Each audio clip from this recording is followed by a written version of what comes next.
Well, they're looking at a potential stagflationary situation in the coming months, meaning inflation remaining elevated and a weakening jobs market or employment situation. And that means the two sides of the dual mandate are to some extent in conflict, and they're going to have to balance those priorities in some way.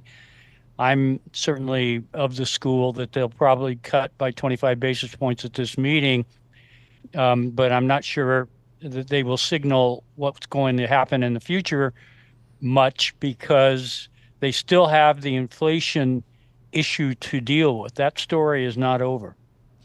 Dennis, if you were voting in today's meeting, what would you say, not to just this meeting, but looking out to the rest of the year, if, as you say, stagflation is either here already or on the horizon? Well, I would be cautious, I think, and I suspect that's what you'll hear from Chairman Powell in his press conference today.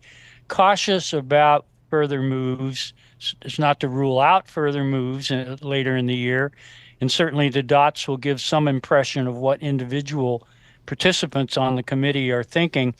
But I would be cautious about anything that looks like a strong commitment because you just don't know what the inflation picture is going to be. Particularly, the questions around tariffs are still looming, in my opinion. They're out there, and there could be a tariff effect in the coming months that could even push the inflation rate higher. So I think you have to be cautious about this and sort of thread the needle, which is what they'll be doing with 25 basis points.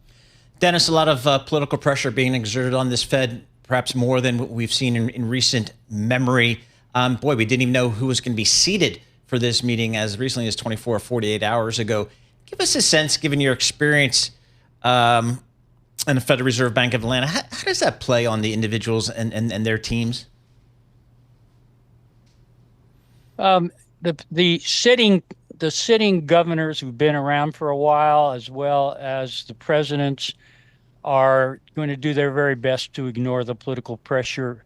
You don't know what's going on in the heads of individuals, but certainly as the meeting is conducted, it is an apolitical context. It's really not something in which the political pressure will either be mentioned or given much in the way of deference. The meeting will take place, as they always have, focused on the recent data and the reading of the economy and a mix of opinions as to what the economy's trajectory is likely to be, and therefore what the policy should be.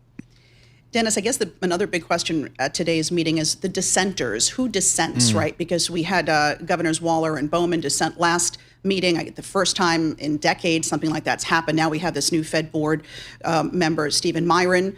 Might he dissent given the size of the cut, right? If we get a quarter point, maybe he dissents and says, no, I think we should do a half cut. Yeah, I think he may very well bring that message to the committee, which of course comes from the White House and from President Trump, and therefore dissent for not doing enough, even though the direction would be pleasing to the White House. So I can see dissents on that side. I can see dissents on the other side, those who advocate holding and continuing to be vigilant as regards inflation. So this is an interesting meeting where you could end up with dissents that reflect quite different opinions.